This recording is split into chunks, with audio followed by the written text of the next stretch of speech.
regarder après minuit.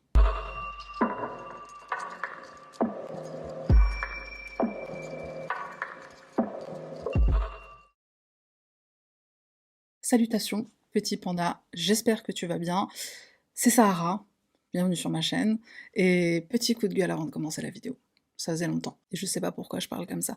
Alors j'ai eu des commentaires, bon, sur le fait que je parlais arabe, de temps en temps. Je parle pas en arabe sur mes vidéos, je parle en français, of course. Ça ne plaît pas aux gens, ça ne plaît pas toujours, hein. En soi, ça ne me dérange pas qu'on me fasse des remarques et qu'on me dise « tu parles arabe, tu devrais pas… » pour raison X ou Y, en soi on s'en fout, c'est pas le propos. Ce qui me gêne, c'est qu'on m'ait dit que je parlais comme une racaille, parce que je disais « Ahmar », on me l'a mis entre guillemets, parce que j'ai dit aussi « Keddaba » et je sais plus ce que j'ai dit d'autre.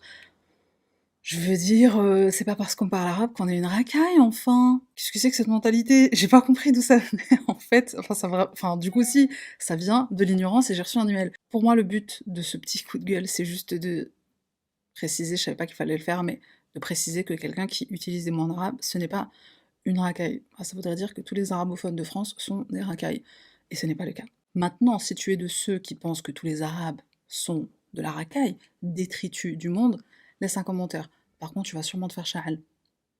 Allumé. Voilà, trêve de blablaterie, trêve de coup de gueulage, et on y va. Notre affaire commence le soir du 27 juillet 2018. Une jeune femme qui s'appelle Angelina, qui a 18 ans, elle appelle la police. Elle leur dit que son père est mort, elle leur demande de venir tout de suite. Quand ils arrivent sur les lieux, ils trouvent Christina, 19 ans, Angelina qui a passé le coup de fil, 18 ans. Elles sont dans le hall d'entrée de leur immeuble et elles sont toutes les deux couvertes de sang. Maria, leur sœur cadette, qui a 17 ans, elle est pas très loin, probablement dans l'appartement. En passant la porte, les officiers vont trouver le père, Mikhail Khatchatourian, 57 ans, allongé sur le palier.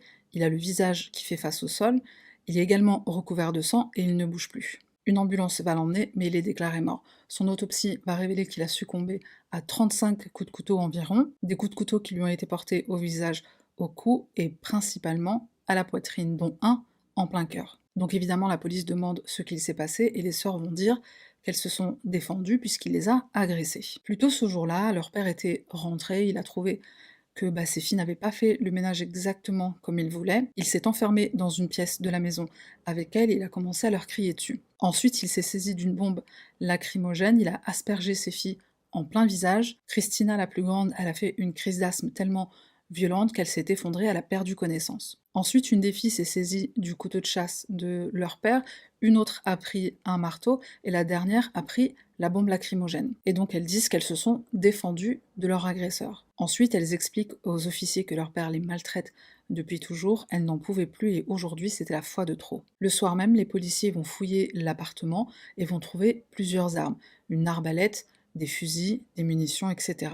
Ils vont aussi découvrir quelque chose qui va les intriguer, c'est la traînée de sang, la traînée du sang de Michael, le père. Ils vont la remonter jusqu'à un fauteuil qui se trouve dans le salon, donc déjà, ça correspond pas à l'endroit où l'agression des filles, elle a commencé. Il y a du sang sur le canapé, partout dans le salon, ensuite jusqu'au palier, et il y a également du sang sur le bouton de l'ascenseur. Donc est-ce que Michael a essayé de s'enfuir, ou est-ce que c'était les filles qui ont essayé de s'enfuir, et pourquoi le sang, il remonte jusqu'au salon, enfin il vient du salon? Par le fait qu'il y ait énormément d'incohérences et de contradictions dans la version que les trois sœurs vont donner à la police, et puis de toute façon elles ont admis que c'était elles qui avaient tué leur père, elles sont arrêtées dès le lendemain. Donc elles sont mises en état d'arrestation, elles sont emmenées au commissariat, on va les soigner puisqu'elles présentent des plaies que la police pense être au départ des blessures défensives, puisque comme l'a dit l'une d'entre elles, leur père les a agressées avec aussi ce couteau de chasse. L'une d'entre elles va admettre qu'en fait elles se sont fait ces plaies elles-mêmes pour que leur histoire de légitime défense soit plus crédible. Elles vont aussi toutes les trois avouer qu'en réalité,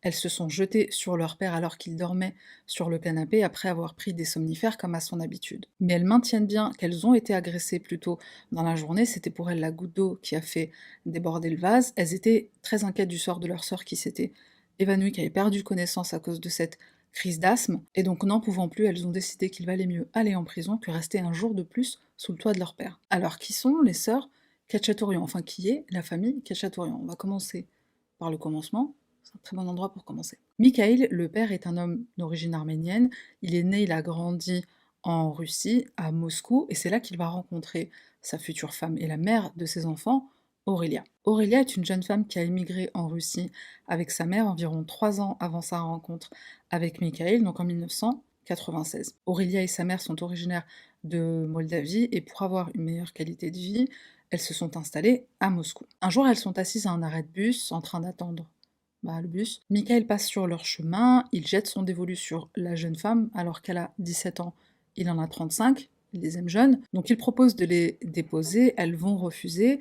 Aurélia va quand même lui donner son numéro de téléphone. Elle est assez impressionnée, elle le trouve beau gosse, soigné, il est costaud, voilà. Au départ, ils vont entretenir une relation amicale et puis ils vont vite tomber amoureux. Michael et Aurélia se mettent en couple et rapidement ils emménagent ensemble. Un jour, Aurélia, elle s'habille, elle s'apprête à aller rendre visite à sa mère. Là, Michael va lui mettre une grosse gifle, il va l'attraper par le cou et il va lui dire: tu restes ici, tu n'iras nulle part. C'est la première fois qu'il lève la main sur elle et malheureusement ce ne sera pas la dernière. Lisa, la mère de cette jeune femme, la mère d'Aurélia, elle va vite comprendre que quelque chose ne va pas au sein de ce couple, elle s'oppose à cette relation, même si sa fille ne lui a rien confié, elle lui a pas dit ce qu'il se passait, mais bon, en tant que mère, bon, elle sait, et je pense que ça doit se voir aussi. Aurélia elle-même, elle ne veut pas de ce genre de relation, donc elle va rompre avec lui, mais Michael, il ne va rien lâcher. Et comment il s'y prend pour la reconquérir? Il va la menacer, elle et toute sa famille.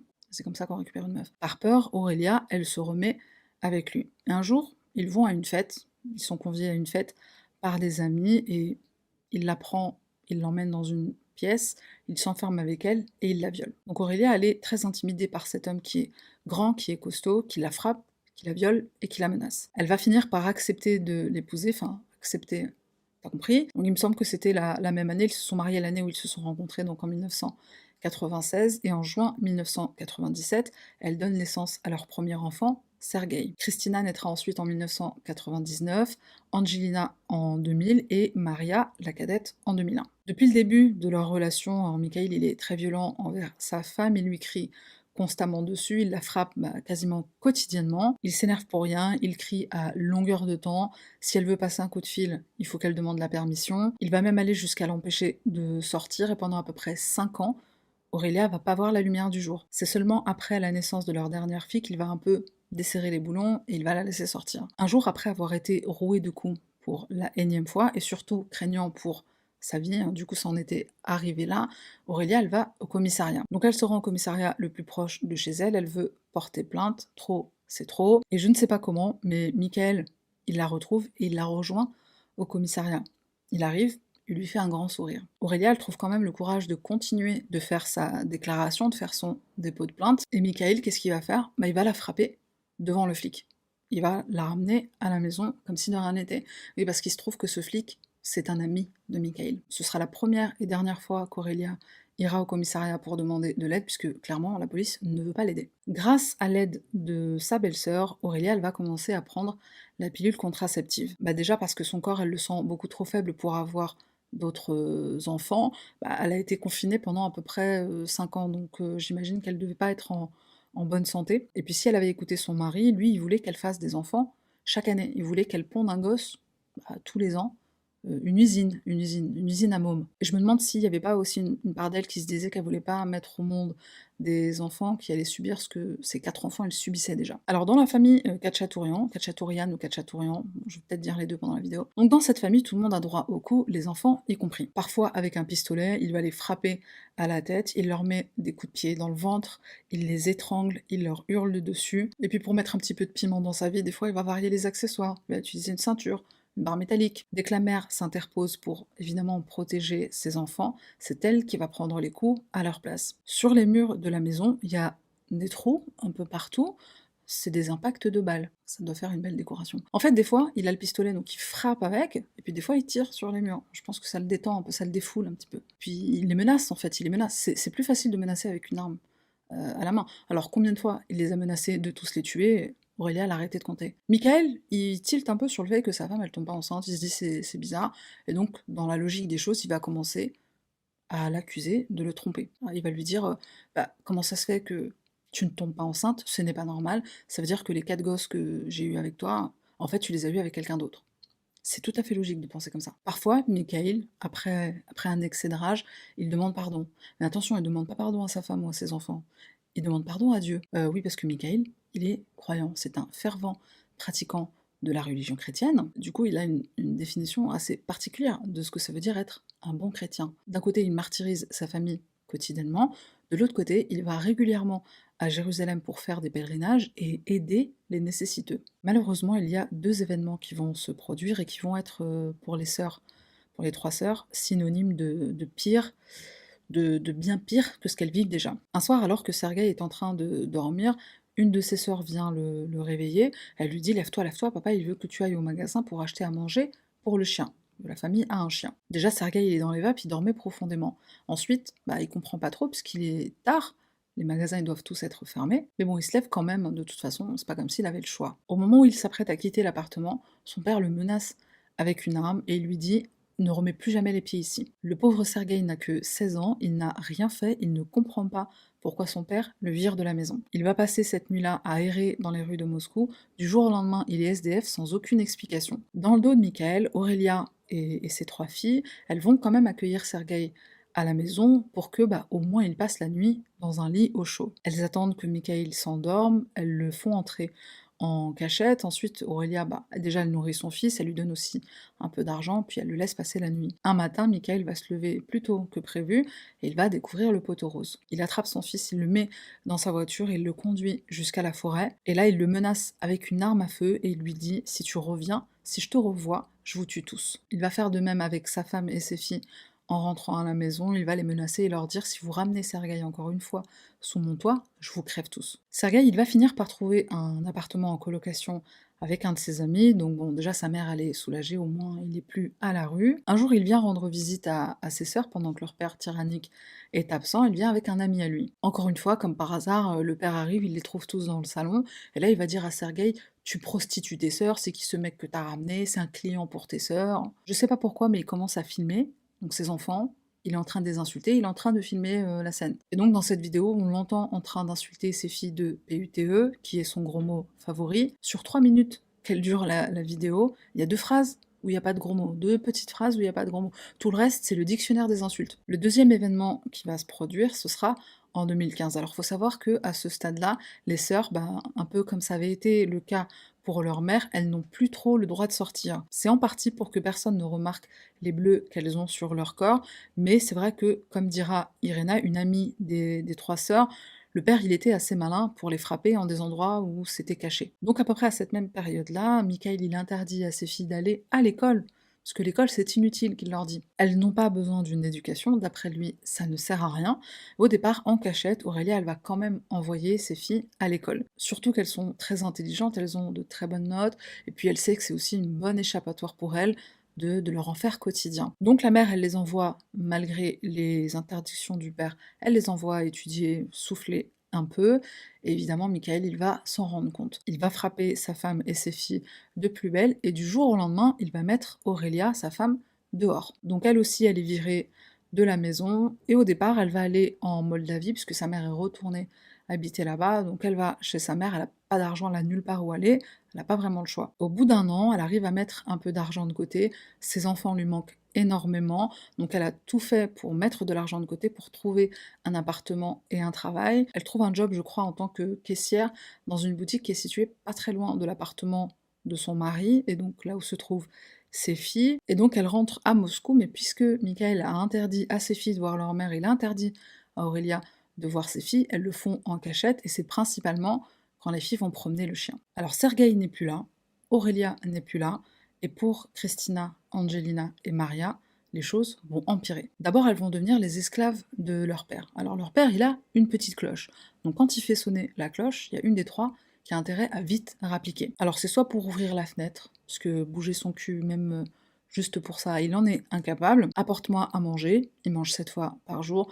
Passe l'aspirateur, l'aspirateur faut le passer en moyenne 3 fois par jour. Ramène-moi la télécommande, enlève-moi mes chaussettes, enfin bon, tout un tas de... Il peut rien faire tout seul en fait, il peut rien faire tout seul. Les filles, elles doivent se réveiller à 7h du matin, puisque monsieur se lève à 7h du matin, il est matinal, enfin, soi-disant matinal. Je pense qu'en fait c'est parce que les somnifères qu'il prend, ils font effet 6h, donc au bout de 6-7 heures, il est réveillé. Donc les filles aussi, elles doivent se réveiller, puisqu'elles doivent lui préparer son petit déjeuner, bien entendu. Attention, faut faire preuve de créativité, il veut pas manger tous les jours la même chose. Donc en cuisine, elles ont intérêt à se donner. Enfin, même dans un hôtel, tu pas aussi bien servi. Et tout ça, bien sûr, sans leur lâcher un petit spasiba, un petit merci. Les filles, elles doivent lui obéir au doigt et à l'œil. En plus d'être des esclaves, bah, elles vont être rouées de coups pour des raisons plus débiles les unes que les autres, le ménage qui n'est pas fait à son goût, elles ont pas appliqué assez vite. Une fois, c'est parce qu'elles ont eu le malheur de manger quelques bonbons et quelques chocolats. Et le pire, c'est qu'il est assez sadique, encore une fois, pour les filmer pendant qu'il est en train de leur hurler dessus, de les insulter et de les frapper. Волосы под кресло и на то матрас снял. Вот так. Слушайте, вот это Тувай. Вот это Тувай, который пока имя Кристина. И мою фамилию. Поверни сюда! Ай, урод! Bon, j'ai pas mis de sous-titres parce que je parle pas le russe, donc j'ai pas compris ce qu'il avait dit, mais de ce que j'ai lu dans les articles et là où j'ai trouvé cette vidéo, bah, il était pas en train de leur dire je vous aime. De toute façon, le ton, tu le méprends pas. Hein. Son hobby, son passe-temps préféré, c'est de les insulter. Et son gros mot favori, PUTE. Dans une des vidéos, alors je crois peut-être que c'est celle que je viens de montrer, je suis pas sûre, dans une des vidéos, on l'entend dire à Angelina que c'est une merde, tu veux partir, bah essaye, je te retrouverai et je te tuerai. De toute façon, vous êtes des PUTE et vous allez mourir en PUTE. S. En plus de filmer ses enfants quand il les frappe et quand il les insulte, il va installer une caméra de surveillance. Alors c'est principalement pour surveiller qui entre et qui sort de l'appartement, d'où ces images, je crois, de Angelina le soir du meurtre. Un jour, il trouve dans le salon des poils de chien par terre, il engueule une de ses filles, il crie sur une de ses filles, et il lui dit « tu vas brosser le chien et manger les poils ». Parce que d'après lui, dans une maison où il y a un chien, c'est pas normal qu'il y ait des poils de chien, c'est logique. En 2016, alors que Michael est cette fois avec ses filles à Jérusalem pour un pèlerinage, il va violer Christina, la plus grande. Il va s'enfermer avec elle dans une chambre d'hôtel, et avant de la violer, il va lui dire que bah, le sexe en dehors du mariage, c'est haram, c'est péché, mais comme ils sont parents, bah, il peut coucher avec elle, il n'y a pas besoin d'être marié, puisqu'ils sont déjà, ils ont déjà un lien de parenté, donc ils peuvent. Et puis vous êtes mes filles, vous devez vous soumettre à ma volonté, et faire ce que je vous dis. Sergueï et Aurélia, ils sont plus à la maison, donc pour lui, bah, la première étape, c'était de faire de ses filles des esclaves, des femmes de ménage, des femmes à tout faire, et puis des esclaves aussi sexuels. Il va commencer par Christina, la plus grande, ensuite il va s'en prendre à Angelina et aussi à Maria. Alors Maria, le truc qu'il aime bien faire avec elle, c'est s'enfermer dans la salle de bain et la forcer à lui faire des fellations. Les filles, elles ne disent rien à personne, ni à l'école, le peu de jours où elles y sont allées, c'est-à-dire 7 jours sur l'année 2017-2018, et en fait elles ont été tellement absentes qu'elles ont perdu l'autorisation de passer leurs examens. Elles ne disent rien non plus à leurs copines, à leur entourage, à leurs grands frères, ou même à leur mère, et à leur mère en fait elles ne veulent pas lui faire de la peine. Elles savent que leur père il connaît des policiers, aussi d'autres personnes haut placées, à chaque fois qu'il les menace, il s'en vante. Et puis en plus à la maison il a tout un arsenal, il a des couteaux de chasse, il a des fusils de chasse, il a même des arbalètes, et je pense qu'elles ont aussi gardé en tête le fait que leur mère elle avait essayé de porter plainte et ça n'avait pas porté ses fruits, ça a même empiré en fait les choses pour elles. Donc elles qui sont des gamines, elles se sont peut-être dit, même inconsciemment, voilà, ça n'a pas marché pour notre mère, c'est pas pour nous que ça va marcher. Au retour de leur séjour à Jérusalem, où Christina a été violée par son père pour la première fois, elle va faire une tentative de suicide par overdose de médicaments. Ses sœurs l'ont trouvée, donc elles l'ont emmenée d'urgence à l'hôpital où on lui a fait un lavage d'estomac. Elle restera dans le coma pendant 7 jours et au passage, c'est une des raisons qui a motivé les filles à tuer leur père. Il les menace tous les jours de les tuer, puis en plus il a des connaissances, donc non seulement ça lui serait très facile parce qu'il a tout un arsenal, et en plus il pourrait ne jamais se faire prendre. Et d'ailleurs Irena, une amie des 3 sœurs, elle dira bah c'était elle ou c'était lui. Si elle ne l'avait pas tué, c'est lui qui les aurait tués. Irena, elle ajoute aussi que Michael, il a payé l'hôpital pour qu'il lui délivre un certificat.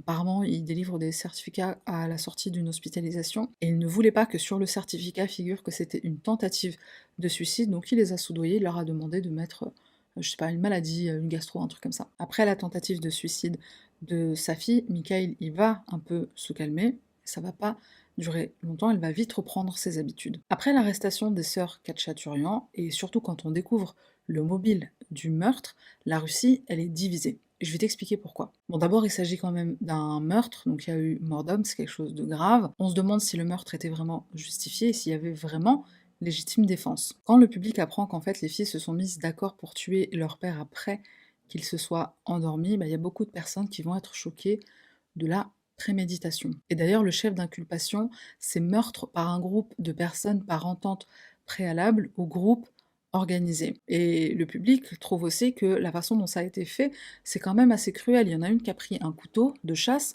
il y en a une qui a pris une bombe lacrymogène et une qui a pris un marteau. La scène de crime, elle fait froid dans le dos, il y a du sang partout, et puis après on découvre que les filles, en fait, elles se sont blessées elles-mêmes au bras, je crois, pour faire croire à une agression juste avant le meurtre. Puisqu'elles ont menti sur ça, on se demande si elles mentent sur les abus et sur la maltraitance qu'elles disent avoir subie. Et quand bien même elles disent la vérité, il y a beaucoup de gens qui ne comprennent pas pourquoi elles n'ont pas simplement pris la fuite. Elles auraient pu aller chez leur mère qui habitait pas très loin. On se demande pourquoi elles ne sont pas allées voir la police, parce que évidemment le public ne sait pas encore que leur mère y est allée et que ça n'a rien donné. Le public ne sait pas encore que le père a des connaissances. Les gens vont remonter très loin encore dans le passé de la mère, donc dans le passé d'Aurélia, et ils vont se demander pourquoi elle est restée avec ce monstre. Ah, si seulement c'était aussi facile que ça. À travers les médias, on va en apprendre beaucoup plus sur la famille Katchaturian. On va découvrir comment leurs voisins et les membres de leur famille les voyaient, à travers notamment des interviews. Alors certains voisins vont dire de Michael qu'il est très gentil, qu'il est poli, grossier, lui, jamais de la vie. Il est très gentil, il est très généreux, il aide les nécessiteux. Il y a un de ses amis d'Israël, je crois que c'était un prêtre, qui va témoigner du fait que voilà, il vient souvent ici, il vient souvent en pèlerinage ici, on aide les pauvres, on aide les gens qui sont dans le besoin. Michael, c'est quelqu'un de très bien. Bizarrement, il y a personne qui est capable de dire dans quoi il travaille. Donc apparemment, il surveille les voleurs. Je sais pas si c'était un problème de Google Translate, mais c'est quand même revenu dans plein d'articles, dont certains qui étaient quand même assez bien traduits. Apparemment, c'est peut-être un métier là-bas de surveiller les voleurs. En tout cas, ce qu'on sait, c'est qu'il était toute la journée, quasiment toute la journée, dans sa voiture, à surveiller ce qui se passait dans son quartier. Et il y a d'autres voisins qui disent que surveiller les voleurs, en fait, c'est synonyme de vendre de la drogue. Il y a des gens qui viennent le voir dans sa voiture et qui repartent avec des petits paquets suspicieux. Et en effet, la police, quand ils vont faire une perquisition, ils vont fouiller l'appartement, ils vont aussi fouiller la voiture et ils vont trouver 2 kilos de cocaïne dans la voiture. On découvre aussi que ça faisait partie de soit un travail, soit un passe-temps. On découvre que Michael, il allait souvent en prison pour donner à manger, des vêtements, etc. à des détenus. Alors il y a des gens qui disent que c'était fissabilillah, que c'était de la simple générosité. Et il y a d'autres personnes qui disent en fait non, c'était des détenus qui faisaient partie de son gang. C'était des employés quoi. Il y a une voisine qui va raconter une anecdote pas un peu flippante, mais bon, à ce stade-là, on le connaît le mec, hein. Elle dit qu'un jour, elle arrive dans leur quartier, dans le quartier où elle habite, où ils habitent, et elle veut entrer dans le parking, et là, il y a la voiture de Michael. Donc elle lui demande gentiment bouge, non? Il prend un fusil, il la menace devant sa fille de 10 ans. Voilà, ça c'était du quotidien, ce genre de truc. Michael, en fait, c'est un peu comme Hulk, tu vois, il a des moments où il est très calme, et il a des moments où il entre dans une colère noire. Enfin, verte, du coup. Un truc aussi très troublant qu'on va découvrir sur le passé de Feu Michael, c'est qu'il draguait, il avait commencé à draguer certaines copines de ses filles. Il a 57 ans et il drague des filles qui sont mineures. De toute façon, il en avait 35, il s'est marié avec une meuf de 17 ans, donc bon. Une fois, il essaie d'attirer une amie de sa fille Christina, la plus grande, il lui envoie un SMS, mais du téléphone de Christina, et il lui dit « Papa n'est pas à la maison, tu peux passer ». Je sais pas trop comment, mais heureusement, Christina, elle s'est rendue compte de ce qu'il essayait de faire, donc elle a prévenu sa copine, elle a peut-être dû voir le SMS, donc elle a prévenu sa copine. Après, il va essayer avec une copine de Maria, pour le coup, une mineure. Et là, il va essayer avec son téléphone à lui. Donc au départ, il va commencer avec Salut, ça va, puis il va commencer à l'appeler Beauté, et très rapidement, elle va lui envoyer une vidéo porno.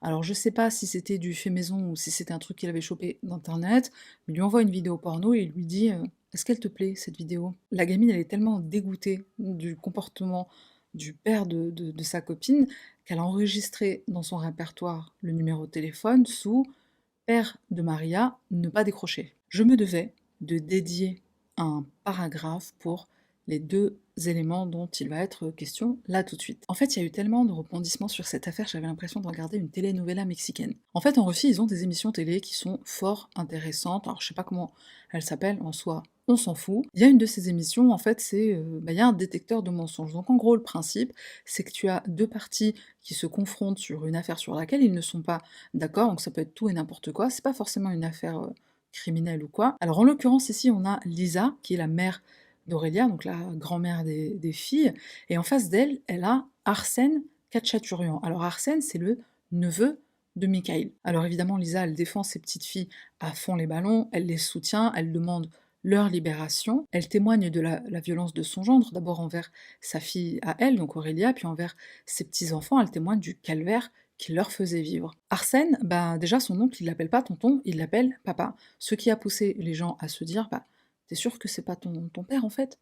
Eh ben il se trouve que si, Arsène est le fils illégitime de Mikhail. Alors qui est la mère de cette merde finie? Ce n'est autre que la sœur de Mikhail, tu as bien entendu. Il a eu un enfant avec sa propre sœur, donc c'est normal qu'il soit complètement barge le mec. Donc Mikhail a violé ou eu des rapports consentis avec sa sœur. Arsène est le fruit pourri de cet inceste. Connaissant Michael, je pense qu'il l'a violée, je doute qu'il lui ait demandé son accord. Je pense pas qu'on était sur un cas Jamie Cersei Lannister, je pense pas. Attends, c'est pas fini. Alors on se rappelle que Michael, il avait commencé à accuser sa femme de le tromper, notamment quand elle ne pondait plus de gosses. Et bah figure-toi que Sergei n'est pas le fils de Michael. Aurélia a fini par l'admettre à la télévision devant des milliers de téléspectateurs. Et alors là, je suis pas sûre à 100%, mais il semblerait que c'est la raison pour laquelle Sergueï a été mis dehors. Bon, Sergueï qui est quand même innocent, qui a rien fait, qui a rien demandé à personne. C'est vraiment une chose que je suis pas certaine d'avoir compris, donc quand même je tiens à le préciser. Et quand bien même ce serait le cas, je pense que c'est le cas à 80%, quand bien même ce serait le cas, je pense qu'une autre raison qui a motivé Michael à mettre son fils dehors, c'est qu'il avait 16 ans, c'est que c'est un homme, qu'il commençait à être grand, à être fort, et que ça allait être potentiellement un problème pour lui par rapport à ce qu'il avait envie de faire à ses filles. Attends, c'est pas fini.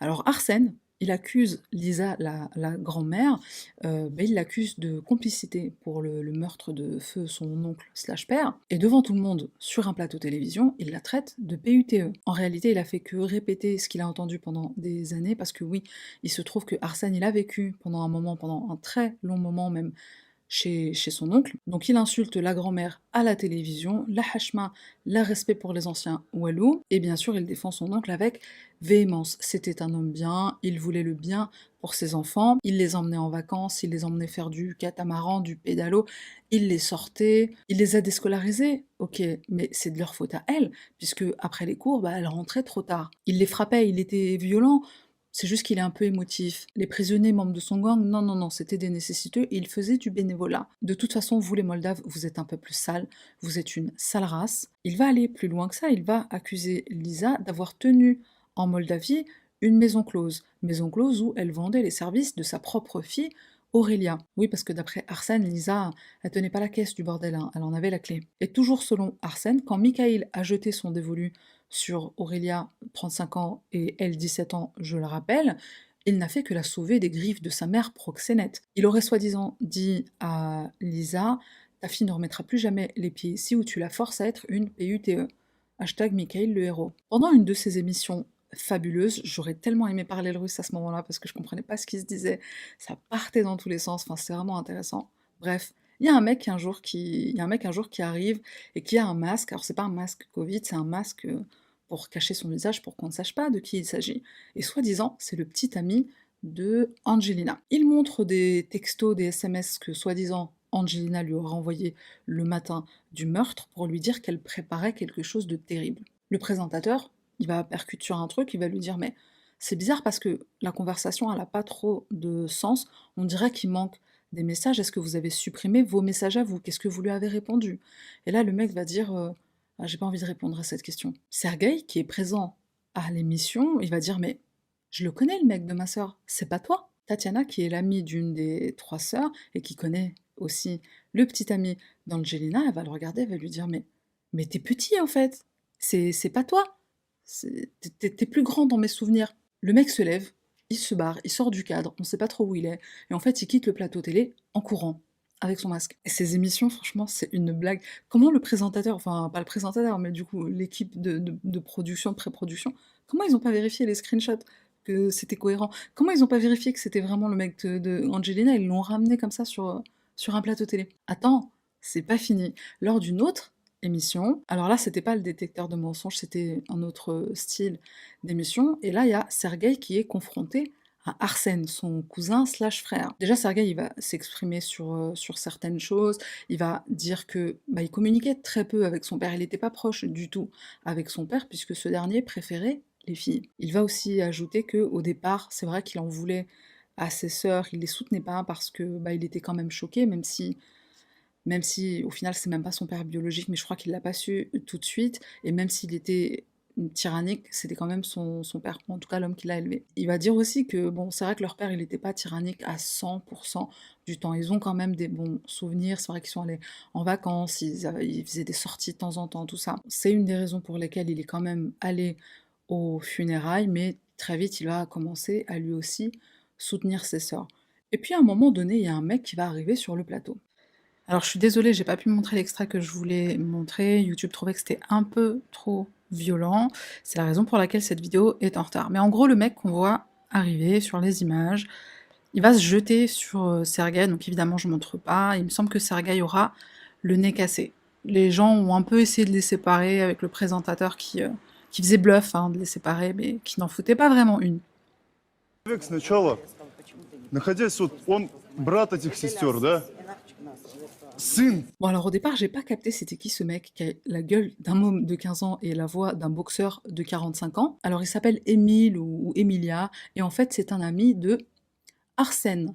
Et je me suis aussi demandé, bien sûr, bah, c'était qui ce mec avec le survêtement gris. J'ai fait traduire la page YouTube, donc pour avoir la traduction des commentaires. J'ai trouvé aussi quelqu'un qui disait mais c'est qui ce mec en survêt gris qui a rien à voir avec le truc et qui a cassé la gueule du pauvre Sergueï. Je crois qu'il lui a cassé le nez. Et ce mec-là, c'est aussi un ami de Arsène. Alors le présentateur, il s'en est pris plein la gueule, déjà de ramener des personnes qui n'ont rien à voir avec l'affaire.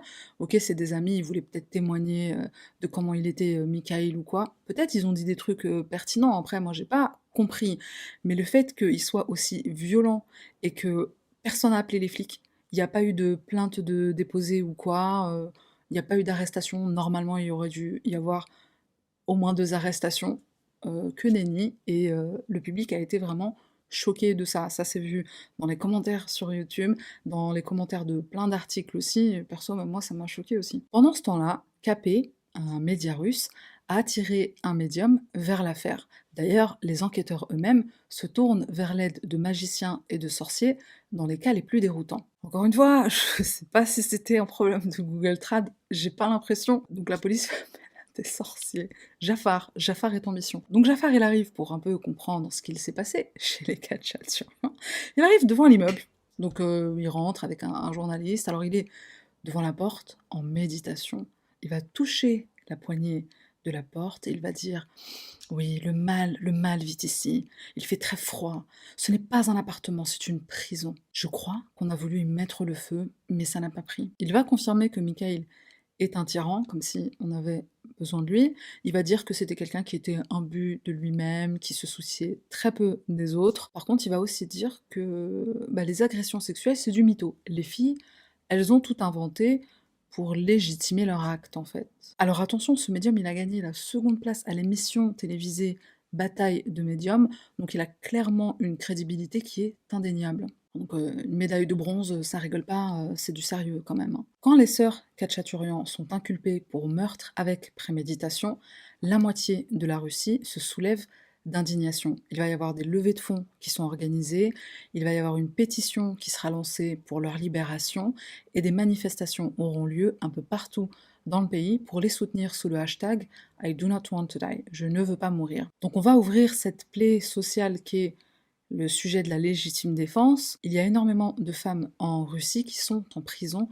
pour s'être défendues de leurs partenaires violents. Et alors que c'est quasiment la norme, cette affaire, elle va grandement remettre les choses en question, et notamment les lois. En Russie, la loi considère qu'il y a un abus quand il y a des bleus, donc qu'on peut voir, quand il y a du sang qui coule, mais pas quand il y a des fractures, par exemple. Les fractures, c'est pas inclus dans le forfait. Et le pire, c'est que si une personne est déclarée reconnue coupable de violence, bah la sentence, c'est 2 semaines en prison et ou une amende de 550 €. Donc il y a des lois comme ça qui sont ridicules, et donc il y a un besoin de remettre les choses en question. Pourquoi la Russie a autant de mal à reconnaître les cas de légitime défense. L'avocate des sœurs va mettre en lumière le fait que Michael n'a jamais été inquiété par la justice grâce à ses connaissances. Et ça, bien sûr, c'est pas normal. Il va inviter les personnes qui sont dans la même situation qu'Aurélia l'a été quand elle a déposé une plainte qui n'a mené à rien, en vérité qui a même empiré les choses pour elle. Donc il va inviter ces personnes à ne pas hésiter à faire appel au supérieur hiérarchique du policier qui prend leur plainte, et il va aussi rappeler qu'il y a des associations, des organismes qui sont là pour les aider et pour les soutenir. Ça nous paraît peut-être un peu logique à nous, en France ou en Europe, qu'il y a des associations femmes battues, etc. En Russie, après je connais pas trop la culture, c'est peut-être quelque chose qui est pas qui va pas être un réflexe, même en vérité chez nous aussi, je pense. Donc c'est un rappel qui, bah, déjà qui a été entendu par beaucoup parce que l'affaire a été très, très, très médiatisée et je pense que c'était un rappel qu'il était nécessaire de faire. Au cours du procès, la préméditation, elle va être abandonnée en janvier 2020 puisqu'il a été déterminé par une commission d'enquête qu'en effet les filles avaient été victimes de maltraitance et d'abus. Et on ne sait pas pourquoi, bah, la préméditation, elle revient sur la table en mai 2020, donc quelques mois après. Au final, les sœurs Khatchaturian sont déclarées comme victimes en mars 2021, mais le procès doit quand même avoir lieu, puisqu'il y a eu un meurtre. Alors le procès, il est toujours en cours, puisque bah, déjà dans un premier temps, il a été reporté plusieurs fois à cause du Covid. Alors des fois, c'était soit un membre du jury qui était malade, il y a une fois où c'était une des sœurs qui a eu le Covid, et ensuite il faut savoir que Michael, lui aussi, il est en procès, à titre posthume, hein, du coup, puisqu'il est mort. C'est vrai que c'est un concept qui m'a paru un peu étrange, mais en Russie, quand on a un accord de la famille d'un défunt ou d'une défunte, on a la possibilité d'intenter un procès à une personne. Donc Michael, il est en procès pour déterminer sa responsabilité, je crois, dans son propre meurtre. En vérité, ça paraît un peu étrange, mais je crois que c'est et pour déterminer sa responsabilité dans les événements et pour déterminer bah, ce qui s'est passé avec ses filles, les abus sexuels, les maltraitances, etc. Un élément important de ce procès, c'est une évaluation psychologique sur Michael, parce que ben, déjà, il y a des personnes qui ont remarqué qu'au cours des 2 dernières années de sa vie, il était particulièrement violent, enfin beaucoup plus que d'habitude. Est-ce que c'était dû à l'abus de sa potion? C'était traduit comme ça sur un article.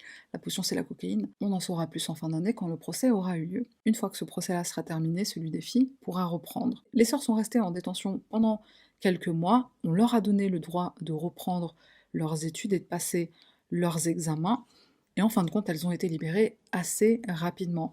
Déjà, leur avocat, il a très facilement démontré que bah, elles ne prendraient pas la fuite, elles ne fuiraient pas la justice, elles ne représentent aucun danger pour la société. Il rappelle qu'elles ont coopéré depuis le départ, c'est elles qui ont téléphoné à la police. Donc elles sont libérées avec des conditions à respecter, elles n'ont pas le droit de se voir entre elles, elles ont un couvre-feu de 21h à 6h du matin, elles ont un bracelet électronique, elles ont interdiction de contacter leur mère, sauf la cadette qui est allée vivre chez elle, puisque mineure, donc sous la responsabilité de sa mère Aurélia. Des évaluations psychologiques ont été faites sur les 3 sœurs.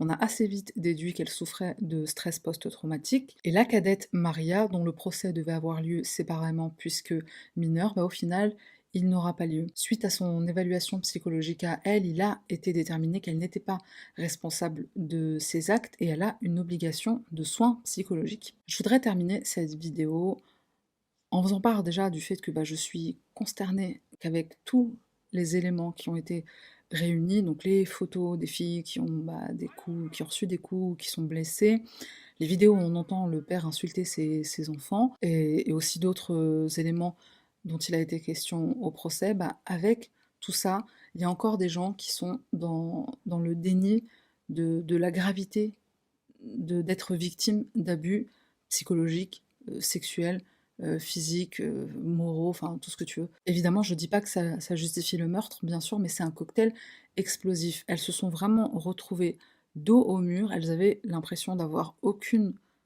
échappatoire possible, en fait. D'ailleurs, leur amie l'a dit, et elles l'ont dit elles-mêmes, on avait l'impression que c'était soit nous, soit lui, et les a menacées de mort bah, quasiment tous les jours de leur vie, et elles savent qu'il a des connaissances, donc ouais, je l'ai déjà dit, mais quand t'as un père qui te dit « si je te tue, on te retrouvera pas », ou « si tu veux partir, je te retrouverai et je te tuerai », qu'est-ce que tu peux faire? C'est quoi la solution? Mais encore une fois, j'insiste, ça ne justifie pas le meurtre.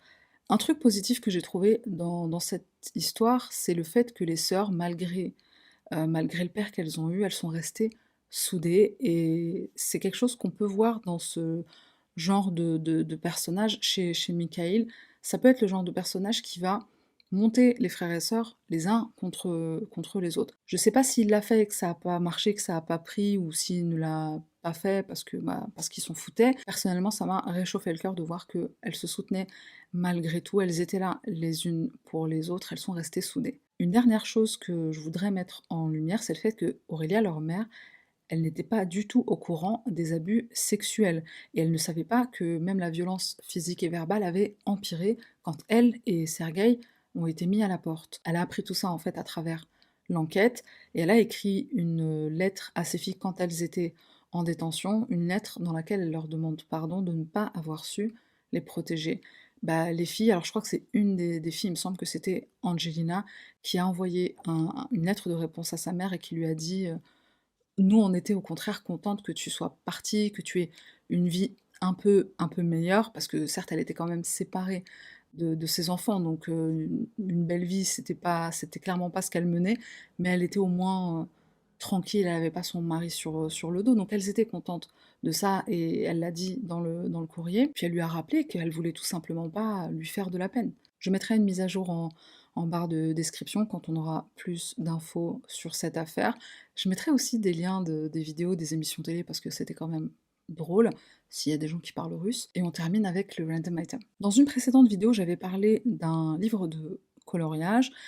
Il est super, enfin, la qualité des dessins, elle est super. Après, le papier, c'est un papier bon, classique, standard. Et les crayons de couleur, peu importe les crayons de couleur, même si c'est des crayons de couleur de super qualité, bah, si t'es comme moi et que t'as pas la patience d'attendre d'en arriver à la couleur et au dégradé que tu veux, la solution, c'est des feutres. Je sais pas comment on prononce le nom de Ohuhu, Huhu, Ohuhu. J'ai acheté ça 32 € sur Amazon, il y a beaucoup, franchement je crois il y a une soixantaine de feutres, je sais pas compter mais je crois qu'il y en a beaucoup. Quand tu colories avec un feutre classique ou que tu achètes en supermarché, si tu repasses 2 fois au même endroit, c'est moche, ça se voit et ça bouffe un peu le papier. Alors ces feutres-là, pas du tout. Il y a 2 mines, il y a une mine plus fine et une mine plus épaisse pour colorier des grandes surfaces. Et en fait, comment j'ai entendu parler de ces feutres? C'est par une chaîne YouTube d'un mec qui est un dessinateur, qui est un colorieur, ça se dit, un colorieur?